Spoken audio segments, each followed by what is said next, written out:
চম্পা, চম্পা, কোথায় তুমি? আরে রাজা, কি হয়েছে? আরে মন্ত্রী, চম্পাকে খুঁজে পাওয়া যাচ্ছে না সকাল থেকে। তুমি দেখেছো চম্পাকে? আরে না, আমি কিভাবে দেখবো? তাহলে চলুন উপরে যাই। আচ্ছা ঠিক আছে। ওই তো আমার চম্পা। ওরা আমার চম্পাকে বেঁধে রেখেছে। এই তোরা কে রে?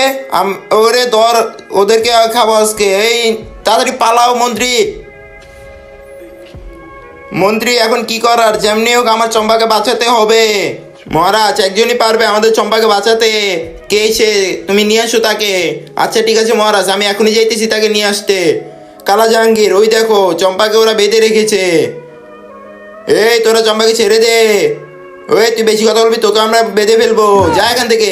তোরা আমার সম্পর্কে জানিস না আমি কি। দাঁড়া, এখন দেখাইতেছি। তারপর যা হলো সেটি দেখার আগে নিচে থাকা সাবস্ক্রাইব বাটন দিয়ে সাবস্ক্রাইব করে দিবে। তার বাবা মা যেমন বেঁচে থাকে, আর যারা ভিডিওতে লাইক করে দিবে তাদের মনে আসে যেন পূরণ হয়। আমি দোয়া করে দিলাম। হা হা হা হা হা। ওরে বাবা রে, কালা ডাইনোসর চলে আসছে, সবাই পালাও। আমি মুক্ত হয়ে গেছি। ধন্যবাদ কালা জাহাঙ্গীর তোমাকে। তোমার ধন্যবাদের দরকার নাই, আমার তো চম্পাকে প্রয়োজন। আরে মন্ত্রী, ও কি বলছে এগুলা? হ্যাঁ মহারাজ, ও ঠিকই বলছে। ও তো চম্পার সাথে এক রাত কাটানোর জন্য ওর সাথে আমি চুক্তি করেছি। এই তুমি কি বলছো এগুলা? আরে সমস্যা নেই তো, আপনার তো একটা সুন্দর একটা বাচ্চা শক্তিশালী হবে। তোমার কি মাথায় সমস্যা আছে নাকি কোনো মন্ত্রী? এই চম্পা, কিরে আমার চম্পা কই?